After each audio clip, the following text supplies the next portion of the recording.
All right, so now we're going to work with our greens. And this is what color the sap green is straight out of the tube. And this is adding just a little bit of cadmium to it. And then this is viridian, and this is viridian with a little bit of cadmium to it. The cadmium just calms the green down. Green can be very beautiful, but it can also be overpowering, and sometimes it just needs to be calmed down a little bit. All right, so for this, we're just going to use our number 6 brush, and we're going to use our flat brush, our 1/2-inch flat brush. We're going to start with our lighter green color and put it in the center of the leaf.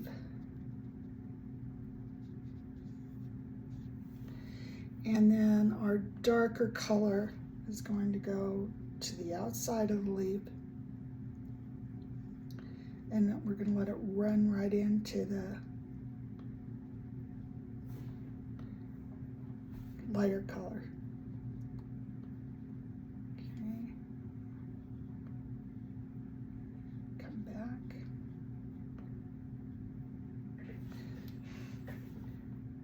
Make sure you don't leave gaps on the side. And just let that color go and do its thing. And we're going to do that with all the leaves. And what we are going to need to do is stop and think about which, if leaves are touching each other, one side needs to be darker than the other side so that it helps give definition. Our picture is presently, I think it must be up, it's upside down. All right, not a problem. It doesn't really matter. If it's looking like you've got too much paint, just lift a little out and wipe it on a towel. All right, so we're gonna go ahead and work down here on some of these. If we do this leaf and this leaf, then when we come back, we can catch this leaf, and then we can let that dry, and then we can do this leaf.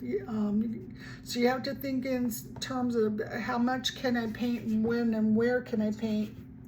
So we're going to use our light color here in the center, or lighter color here in the center, and our darker color on the edges, and up here underneath the where shadowing is up towards the top. We'll go ahead and make that a little darker. And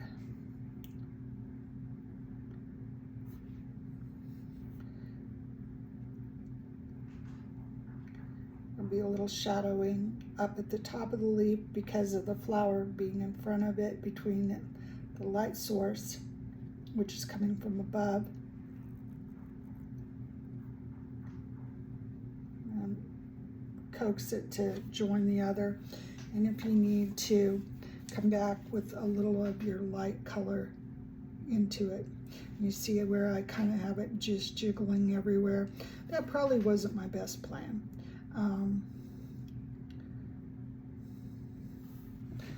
But it's not something you can't recover from. Just bring the paint around and make it like you meant it to be that way. It's one of the smaller leaves towards the back, and honestly, the worst thing you can do is to just panic and start going at it 1000%.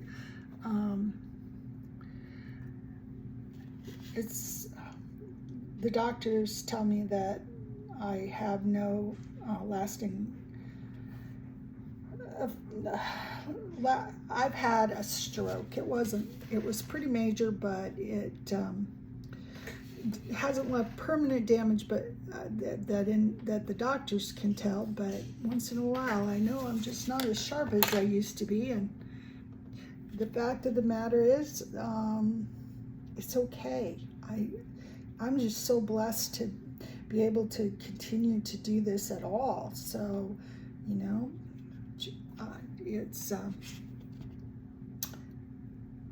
it's It's just part of life. And I'm thankful for every day that I have, and I try not to waste my time and effort, but I really enjoy painting and I enjoy teaching. So here we go. And all right, so just it actually works a lot better when you just let it happen. It's, as it dries, it's looking pretty yellow in places, but I'm thinking that's probably okay because the picture is itself yellow, so it's probably making the yellow in the sap green come out a little bit stronger than it might otherwise have done. And as it runs out of paint, it gets lighter. And if you want, you can always come in and add a little, oops, that had dark on it. Well, that sure didn't add light, but you can take it back off again. So this is our darker paint.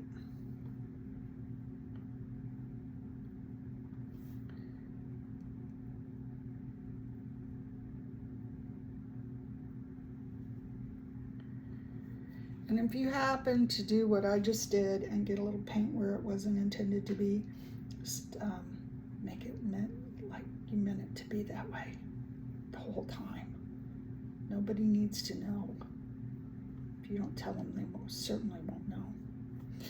Okay, so that looks like it's drying just a little bit.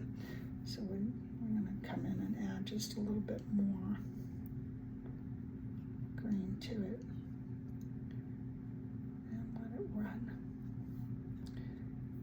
I think that one edge got a little dark, so we're just going to come back, and we don't want to lose all of our light, so we're going to use a little bit of plain water on this in the center. And again, it's better if you don't do what I just did and keep playing with it. Part of the reason that I did that is to show you that you can recover in the event that you play too long. But also to show you why you don't want to. All right, so you would just continue to do that all around the whole picture until you've done all the leaves.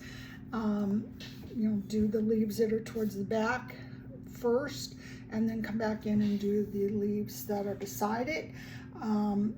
And as long as you make sure that there's a dark edge on one side of the leaf, it'll help pop the other leaf and keep them separated. So we'll go ahead and finish that out, and I'll show you the finished product and any more last minute touch-ups.